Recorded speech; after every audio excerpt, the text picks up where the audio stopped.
The film begins with a panorama of a pre-dawn forest in Germany 1917. The audience is transported to a field strewn with bodies, a machine gun beats, bullets dig into the ground. German soldiers in trenches prepare to attack, climbing ladders under fire. Some fall dead, but the rest continue the fight. In the next scene, the surviving soldiers dismantle the bodies. The dead men are stripped of their bloody clothes, which are sent to the laundry. They are washed, dried, patched. The clean clothes are taken back to the front. The soldiers will need them. The main character, a young man, Paul Baumer, rides a bicycle. It turns out that it's graduation day at the local school. His classmates have enlisted as volunteers for the front, and his father has not signed the permission. The boy has to forge a signature to go to war with his friends. The volunteers listen to a speech by the principal, who calls them the pride of the nation. He is confident that in a couple of weeks they will enter Paris. The young men greet the phrase with shouts of joy. Soon the volunteers receive their military uniforms. Paul Baumer cannot hide his joy, but notices on the uniform a tag with someone else's name on it. The officer rips it off, saying that the previous owner's uniform was too small. Under the table there is a pile of tags, marking those who died at the front. The recruits march to war in joyous lines. They are ready to fight and do not even know what awaits them next. The action shifts to the north of France. The lieutenant is instructing Paul Baumer's squad right in the back of a truck. A medic stops the car as they have to move the wounded. They will go further on foot. They have no time to get to the trenches as explosions rumble nearby. The command gas sounds. Paul Baumer helps his comrade put on a gas mask. But he doesn't manage to do it himself, which doesn't escape the commander's attention. He tells them not to take off their gas masks until lights out. The arrival at the position is marred by rain. After taking the gas mask off Paul Baumer, the commander tells the arriving soldiers to scoop water out of the trench. The protagonist meets Stanislas Kaczynski, who teaches him how to warm his frozen hands in his pants. While scooping water with their cauldrons, the classmates tell him this is not how they imagined the war. Paul Baumer leads the night watch with FilmCrop. The friends discuss how the first Frenchman will be killed. Perhaps optimism still encourages what is happening at the front. When they hear the noise, they lean into their sights. It turns out to be rats gnawing on a corpse. Suddenly, Paul Baumer is hit in the head by a return shot. He falls down, but the bullet tangentially hits his helmet. A veteran approaches and advises him not to stand and to change positions after each shot. The guys heeded the advice and follow the commands. Later, artillery fire begins. The boys are ordered to hide in the bunker. The schoolmate gets hysterical from the sound of the explosion. The veterans say that the artillery has advanced a little further. The French advance is swift. Another recruit gets nervous and wants out, ignoring his commander's orders. He barely makes it out of the bunker doorway when he is torn to pieces by a nearby explosion. The bunker supports sag and the commander urges him to leave, but not everyone makes it in time. Paul Baumer collects the tokens of the dead and then steps on glasses in the dirt. It turns out to be exactly the same glasses that a classmate had, his body lying nearby. The hero cannot hold back tears until a shout brings him to his senses and he goes back to collecting tokens. The blood-stained tokens are sorted through at headquarters, making lists of the dead. With the list, the official goes to the head of the Truce Commission, Matthias Erzberger, a man capable of quarreling even vigilance. He has to report his losses to headquarters. In occupied France, Paul Baumer drives a truck across the snowy expanses. In a field, he and Stanislas Kaczynski wander to a lonely farm on the outskirts, where the older comrade climbs over a fence. Voices and barking dogs are heard. The German is discovered. Stanislas Kaczynski runs out with a goose under his arm and takes off. His friend runs after him, while his master fires a double-barreled shotgun in pursuit. On their return, the soldiers have a hearty dinner, enjoying the fresh meat. Later they see passing peasant women. One of them, Franz Müller, runs to meet them and volunteers to escort the girls. When the mail arrives, Stanislas Kaczynski receives a letter from his wife, which his friend reads aloud to him. From the letter it becomes clear that he had a son, but he is dead. Franz Müller returns at night from a walk. Paul Baumer warns that in the morning they are moving out in search of the missing battalion. As Matthias Erzberger moves to the front line, Kaczynski's squad scores the woods. They pass a mortar crater, noticing a body hanging from a tree.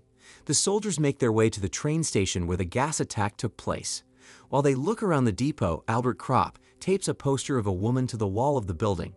Paul Baumer finds dozens of dead men in a corner room, a missing battalion of recruits from yesterday's schoolboys who took off their gas masks too soon. The general has reported that the French are preparing an attack. The commander himself is against peace and is ready to fight the last German. Fortunately, fresh troops will soon arrive, so he orders a preemptive strike. Meanwhile, Matthias Erzberger travels by train to Compiègne to negotiate an armistice. He rehearses his speech in the compartment of the carriage. The Kaczynski detachment is awakened in the middle of the night and told to assemble. They are sent to the front line. A convoy of trucks quietly sneaks up the road. As they get closer to the front line, the drivers turn off their headlights so as not to attract unnecessary attention. The soldiers cover the last kilometers on foot, stretching in a chain. The soldiers are met with the ground stirred up by the explosions and with cold wisps of fog. While the men wait for the attack, the French invite the delegation of Matthias Erzberger to negotiate with Marshal General Ferdinand Foch. He wants them to ask for a truce as they need it more. When Matthias Erzberger asks, the Marshal hands him a folder with a document setting out the terms of the truce. To accept them unconditionally without discussion, the Germans have 3 days. All this time the fighting will continue. If Matthias Erzberger wants to stop the bloodshed, he can sign the document now. A command arrives at the front, and the soldiers are sent to attack. One by one they get out of the trench and run towards the enemy, straight into the oncoming fire, falling in the mud and puddles. In front of Paul Baumer, an explosion kills the sergeant running ahead. Bosch's machine guns take out the Krauts, but the attack doesn't end. Some lucky men manage to get close enough, including Paul Baumer. He throws a grenade into the trench and runs to finish off the enemy. His comrades who broke through clean up the trenches and throw grenades into the dugouts. Hero has to hammer a young Frenchman with a sapper blade. Clearing the territory, the comrades don't miss an opportunity to refresh themselves with trophy supplies. Suddenly the ground begins to tremble, scaring away even the fat rats. The Germans, who have taken over the fortification, take up defensive positions and look out into the smoke, from which the wonder of scientific and technological progress, the first tanks, appears. The caterpillars of the tanks devour meter by meter, bringing the inexorable retaliation closer. The return fire of the tank cannons forces the Germans to lie down in a blind defense. Part of the personnel, realizing what will happen next, withdraws. Tanks reach the trenches and move through them, crushing and shooting the enemy's foot power. As they pass, Paul Baumer's squad moves in after them, divided in the commotion. They manage to immobilize a tank with one grenade and then shove another into the machine gun nest. Following the vehicles, flamethrowers reach the trench and burn out the trenched Germans. The squad opens fire on them, but is soon forced to retreat. Paul Baumer runs back, but is thrown back by an explosion. Stunned, he looks around to see Albert Kropp, a surrendering warrior, being burned alive by the French. At this time, the delegation of Matthias Erzberger discusses the terms of an armistice, akin to a full-fledged German surrender. However, things on the front are very bad, so there is not much of a choice. Matthias Erzberger tells the adjutant to send a copy of the demand to the government in order to obtain agreement. Getting to the trench, Kaczynski gets behind a machine gun. He manages to hit one flamethrower. The sergeant tells him to retreat, seizing weapons and supplies. Paul Baumer is running across the field with the other soldiers when enemy biplanes come at them, spraying lead.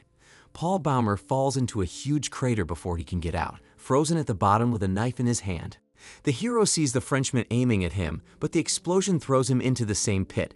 Paul Baumer runs up to him and, before he can reach his rifle, stabs him. They lie side by side, one without strength, the other choking on blood. Unable to listen to the death rattle, Paul Baumer crawls away and picks up his helmet on a stick, but it is immediately knocked off by a shot. After catching his breath, the young man tries to help the wounded man by cutting his overcoat with a knife and treating the wound. But all efforts are useless. The Frenchman dies in his arms. Paul Baumer finds a photo of the murdered man's family in his pocket, which adds to his guilt. He takes his papers so that he can track down his wife one day and inform her that he is responsible for her husband's death. Matthias Erzberger receives an answer from the government. He is told to make peace despite the harsh conditions. Paul Baumer, having escaped from the battlefield, walks past the cheering soldiers. They are celebrating the end of the war. The hero has no time for rejoicing and goes to the infirmary, where he looks for his platoon. He finds one man wounded in the leg and comforts him. He hands him a woman's handkerchief, the trophy of Franz, who was killed in the retreat. In the kitchen, Paul Baumer finds Stanislas Kaczynski, who argues with the cook at the food counter. They bring the wounded comrade food, but he takes advantage of the moment and stabs himself in the neck with a fork. The friends clasp the wound and call for a doctor, but the comrade dies in their arms, not wishing to be crippled by his wounds. Left alone with Stanislas Kaczynski, his partner tells him that his parents were against his participation in the war. He discusses how to go on living with what they have experienced, but Stanislas Kaczynski is not in a philosophical mood. In the carriage of Marshal General Ferdinand Foch, the French military top brass and the delegation of Matthias Erzberger gather. Ferdinand Foch refuses to compromise despite the exhortation of his opponent. Matthias Erzberger has no choice but to sign the document, agreeing to all demands. The truce will take effect at 11 o'clock on the 11th day of the 11th month, and while the soldiers rejoice, the German general feels deep moral discomfort, considering it a personal defeat. He orders the recruits to be assembled in the courtyard in the morning. At dawn on the 11th of November, Kaczynski stares through the broken glass. The lad listens to the silence, which he has become accustomed to during his time in the service. There's no gunfire, no rumbling of cannonades. Kaczynski goes to get food with his partner, discussing plans for Christmas along the way. Upon reaching the farm, Kaczynski drops Paul Baumer off to climb over the fence. Now it's his turn to steal. The young man climbs into the barn to steal some eggs. Afterwards, he sees a boy, the owner's son, at the door, who locks the door from the outside. After kicking the door in, Paul Baumer runs away while the farmer shoots unsuccessfully after him. In the process of escaping, stolen eggs break in his pockets. The soldiers fill a bowl with the slop leaking from the pockets, which they immediately drink raw. Having retired to urinate, Kaczynski is enjoying the silence when suddenly he hears the click of a bolt behind him. It's the stolen farmer's son with his father's gun. Paul Baumer hears the shots and goes in search of his comrade. He is alive, but wounded in the stomach. Paul Baumer drags his partner back to let the medics patch him up, but they have a long way to go. They are overtaken by trucks full of cheering soldiers, but none of them stops. Then Paul Baumer has to carry his exhausted friend on his back. By the time he reaches the infirmary, Stanislas Kaczynski has already lost consciousness. The doctor examines the wound and tells Paul Baumer the bad news. He tried in vain, his friend is dead. The hero doesn't want to believe it and tries to wake up his last co-worker. While he is reliving the death of his friend, the general gathers recruits in front of his residence. He orders the French position to be repulsed before the armistice officially takes effect. Someone cries out that he will not go to war again. He is immediately, according to the laws of war, put up against the wall and shot. The others obediently march on. There's 15 minutes to go before the time they have recovered, when a battalion of Germans bayonets up. The French in the trenches rejoice at the end of the war and are ready to pour in celebration of such an event. In the morning fog, the Germans sneak quietly, sneaking toward the fortifications, switching to a run. Their war cries echo through the air and the French prepare to defend. Machine gun fire is mowing down everyone around Paul Baumer. He hides behind a horse corpse, where a grenade arrives. The hero returns it to its sender, and the fight continues. Paul Baumer kills several people, saving the life of a newcomer in between. He almost gets drowned in the mud, but the hero manages to get out of it. The fighting warriors fall down the stairs into the dugout. Paul Baumer is stabbed from behind with a bayonet. With a blood stain on his chest, he falls to his knees, trying to breathe. At that moment, the order to stop the battle sounds. A truce is called.